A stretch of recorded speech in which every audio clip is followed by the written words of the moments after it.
सतयुग में आपका हार्दिक स्वागत है। मैं सतयुग की राजकुमारी आज आपके सामने हमारे स्वर्णिम राज्य की सुंदरता और अलौकिकता का सजीव चित्र प्रस्तुत करने जा रही हूँ। सतयुग यह वह समय है जहाँ सुखों का अमृत धरती पर बरसता है। पहाड़ों की जड़ी बूटियों से होते हुए पवित्र नदियाँ राज्य में आती है। नदी का जल प्राकृतिक सुगंध से युक्त होता है। इन औषधीय गुणों से परिपूर्ण जल के सेवन करने मात्र से शरीर में ताजगी और ऊर्जा का संचार होता है। सतयुग में खजानों के भंडार असीमित हैं। सोने, चांदी और रत्नों की कोई कमी नहीं है।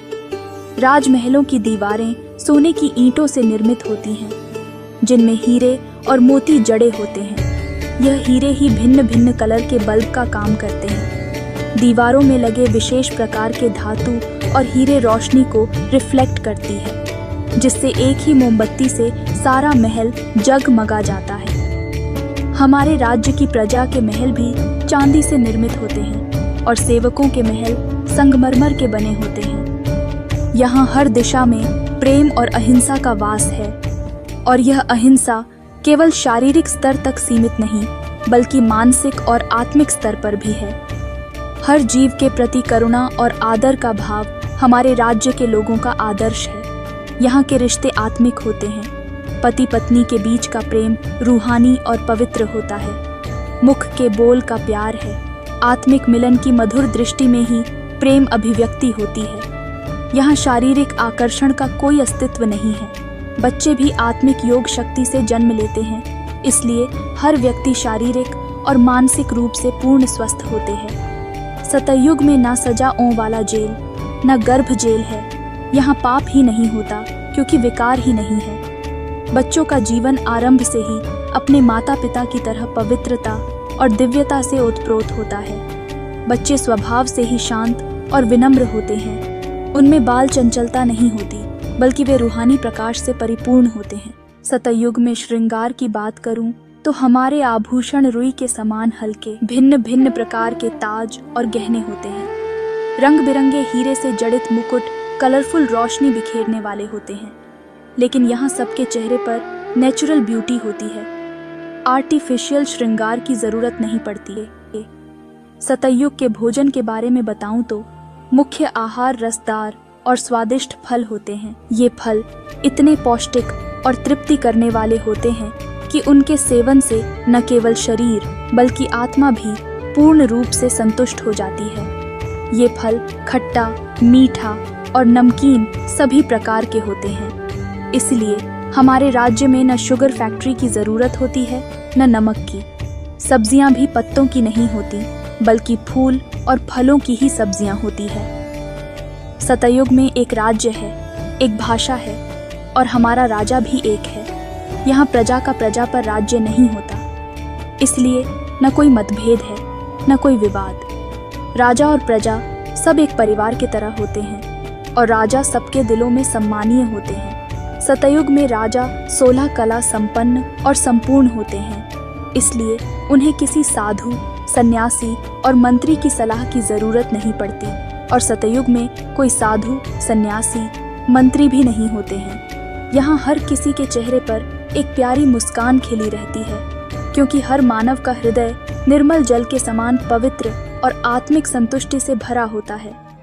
सतयुग में उठने का समय सवेरे जल्दी का ही होता है, लेकिन थके हुए नहीं होते, क्योंकि न हार्ड वर्क है, न बुद्धि का वर्क है, न कोई बोझ है।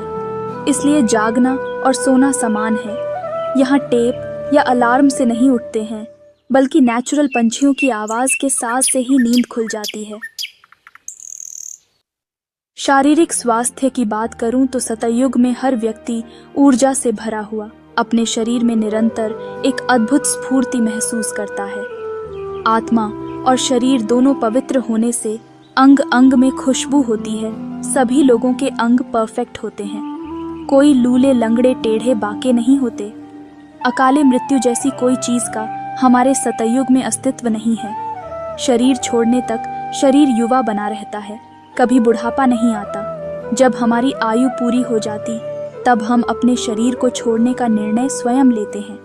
उस क्षण में भी कोई पीड़ा नहीं होती है, बल्कि एक वस्त्र बदलने जैसा अनुभव है। फिर हमारे यहाँ शरीर को बिजली मशीन पर रख देते हैं। हम लोग हड्डियाँ आदि नदी में नहीं डालते। शरीर से लगाव न होने के कारण न कोई दुख मनाते न कोई रोते हैं, क्योंकि यहाँ हर कोई नेचुरल आत्मिक स्वरूप में जीवन जीते हैं। अब सतयुग के मौसम के बारे में बताती हूँ। सतयुग में पांचों तत्व भी सतो प्रधान होते हैं। मौसम 4 ही प्रकार के होते हैं, लेकिन न कभी अत्यधिक गर्मी न कभी अत्यधिक सर्दी पड़ता है। सदैव बाहरी मौसम होता है। सूर्य भी सतो प्रधान होने के कारण कभी तपत नहीं दिखाता, न कभी बेकायदे बरसात पड़ती, न कभी नदी उछल खाती है। हमारे सतयुग में प्रकृति और जीवों के बीच एक अद्भुत सामंजस्य है। रंग बिरंगे पक्षियों की मधुर ताने ऐसी अनोखी होती हैं मानो कोई अदृश्य वाद्य यंत्र सृष्टि का सबसे सुंदर संगीत बजाता हो। इन सुरों को सुनकर मन में शांति और आनंद की लहरें उठ जाती हैं और हर पल एक उत्सव जैसा लगता है। सतयुग में यात्रा के साधन पुष्पक विमान हैं।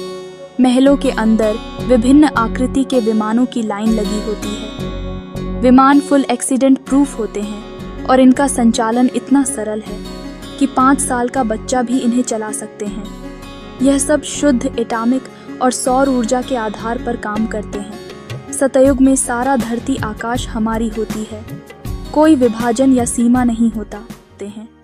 सतयुग के कारोबार के बारे में बताती हूँ। यहाँ मुख्य रूप से कपड़ों के कारखाने, पुष्पक विमान के निर्माण, सोने, हीरे, मोती के आभूषणों के कारोबार होते हैं।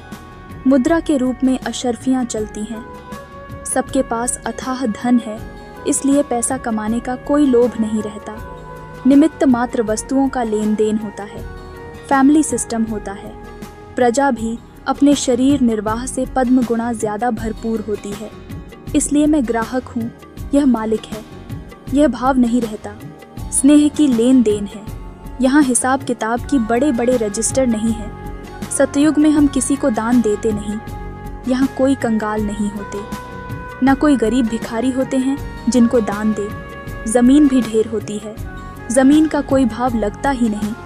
सभी के पास अपनी भूमि, गाय और संपत्ति होती है। अब सतयुग के पढ़ाई के बारे में बताती हूँ।